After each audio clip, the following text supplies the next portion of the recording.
फिर से उलगुलान रैली को लेकर, तो उलगुलान रैली को लेकर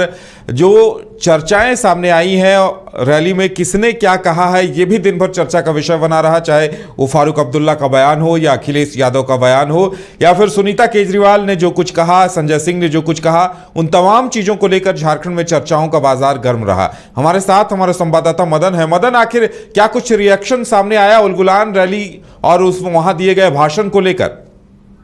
देखिए, सभी ने एक मंच का फायदा उठाया। मंच के सामने जो भीड़ थी उससे नेता काफी उत्साहित थे। जो मन के गुबार थे, जो केंद्र सरकार पर आक्रोश था, उसे जमकर वहां पर निकाला और सबसे यही अपील किया कि आखिर इस केंद्र सरकार को आने वाले 2024 के चुनाव में अपने वोट का प्रयोग कर सत्ता से बेदखल करना है। चाहे वो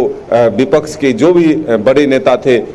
ठीक कहा आपने, यहाँ तक कि यहाँ गीत और गाने के माध्यम से भी नेताओं ने अपने जनता तक जो है संदेश पहुंचाने की कोशिश किए। इसमें तेजस्वी यादव ने गीत के माध्यम से भी बीजेपी पर और उनके कामकाज पर निशाना साधा, तंज कसा। वहीं अखिलेश यादव की बात करें तो वो भी काफ़ी उत्साहित दिखे और कहा कि झारखंड झुकेगा नहीं, झारखंड के लोग डरने वाले नहीं, और ऐसे में अगर झारखंड और बिहार यूपी से अगर सफाया हो तो फिर यह सरकार को बचाने का कहीं से कोई उपाय नहीं मिलेगा। तो ऐसे में अगर फारूक अब्दुल्ला की बात करें तो उन्होंने फिर से एक बार जरूर अपना प्रेम बगल के मुल्क से दिखाया और उन्होंने कहा कि नफरत करने वालों को भी गले लगाकर ही आगे बढ़ सकते हैं, अपने पड़ोसी से भी प्यार दिखाना होगा। तो ऐसे में हम ये कह सकते हैं कि जो नेता यहाँ पहुंचे, संजय सिंह की बात करें तो संजय सिंह ने अपने इस भाषण में केंद्र सरकार की नीतियों और बीजेपी के कामकाज पर जो निशाना साधा, साथ ही अपने वो 6 महीने की जेल की पीड़ा को भी बताया। साथ ही अरविंद केजरीवाल को अगर इंसुलिन नहीं मिल रहा है तो इन तमाम गंभीर विषयों को जनता तक पहुंचाने की कोशिश की और बीजेपी पर जमकर निशाना साधते हुए कहा कि बीजेपी सिर्फ झूठ बोलने वाली पार्टी है और गारंटी जो है सिर्फ झूठ बोलने की होगी, विकास का कोई गारंटी नहीं होगा। तो ऐसे ऐसे करके तमाम जो नेता आए, चाहे सुनीता केजरीवाल की बात हो, वो सीधे तौर पर कहते हैं कि अगर दिल्ली में अस्पताल खुलवाना, स्कूल खुलवाना और तरह तरह के विकास काम करना अगर अपराध है, गुनाह है, तो फिर अरविंद केजरीवाल गुनाह भोगने के लिए, सजा काटने के लिए तैयार है। ऐसे ही कल्पना सोरेन ने हेमंत सोरेन की उस चिट्ठी को भी पढ़ा जो जेल के माध्यम से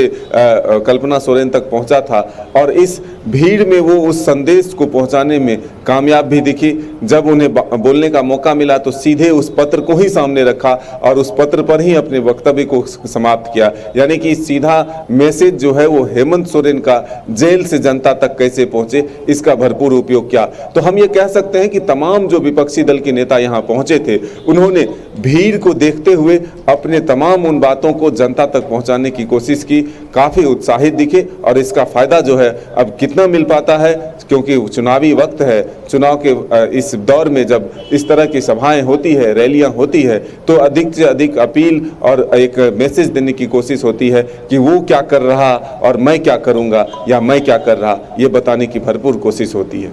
बिल्कुल। और मदन, फारूक अब्दुल्ला का एक बयान पाकिस्तान प्रेम को लेकर जो आया था वो भी काफी चर्चा में रहा। बिल्कुल, मैंने बताया कि पड़ोस के मुल्क को लेकर के उन्होंने जो इशारों में बातें कहा, उसमें ये ही था कि पड़ोसी से भी आपको मिलकर रहना होगा, दुश्मनों को भी गले लगा कर रहना होगा, तभी आप कश्मीर का और भारत का विकास कर सकते हैं। तो ऐसे में एक तरह से जो उनकी सोच है, जो विचार है, वो यहाँ भी उन्होंने अपने लोगों के बीच में रखने की कोशिश की। लेकिन अब इसका फ़ायदा कितना मिलता है, क्या सच में उस प्रेम की ज़रूरत है जो वो चाहते हैं, या फिर सब कुछ ठीक चल रहा, ये आने वाला वक्त बताएगा। बिल्कुल मदन, और अगर जनता का रिएक्शन भी आप लोगों ने खूब लिया था, क्योंकि रैली में शुरुआत में भी लोग काफी जुटे थे और उसके बाद भी जब लोग निकल रहे थे और वो जो कटआउट लगाए गए थे, जहां एक तरफ हेमंत सोरेन, दूसरी तरफ अरविंद केजरीवाल सीखचों के अंदर दिखाए गए थे, तो इन्हें लेकर भी लोगों में काफी चर्चाएं हो रही थी। बिल्कुल, देखिए, जहाँ लोगों से हमने बातचीत की तो लोगों में एक ये भावना जरूर आई, जो नेता संबोधन कर रहे थे, जो अपनी बातों को उन तक पहुंचा रहे थे, उसमें ये जरूर आया कि बीजेपी जो है वो ईडी और सीबीआई का गलत इस्तेमाल कर रही है। बीजेपी गलत तरीके से इन नेताओं को जेल में बंद रखा है और आने वाले लोकसभा चुनाव में वो उसका जवाब देंगे। तो ऐसे में जेएमएम के नेता, कार्यकर्ता और आम लोग जो आए थे, उन्होंने ये जरूर कहा कि तानाशाही रवैया के खिलाफ हम लोग सड़क से लेकर सदन तक आवाज़ उठाने की कोशिश करेंगे और इसका पुरजोर तरीके से जो एक मैसेज है वो लोकसभा चुनाव के माध्यम से देना चाहेंगे। चलिए मदन, हमारे साथ जुड़ने के लिए और तमाम जानकारी देने के लिए आपका बहुत बहुत धन्यवाद। तो उल गुलान रैली की गूंज दूसरे दिन भी सुनाई दी और इस पर पक्ष विपक्ष दोनों ही तरफ से चर्चाएं होती रहीं, आरोप प्रत्यारोप, वार पलटवार होता रहा और वहीं दिए गए बयानों को लेकर चर्चा भी होती रही।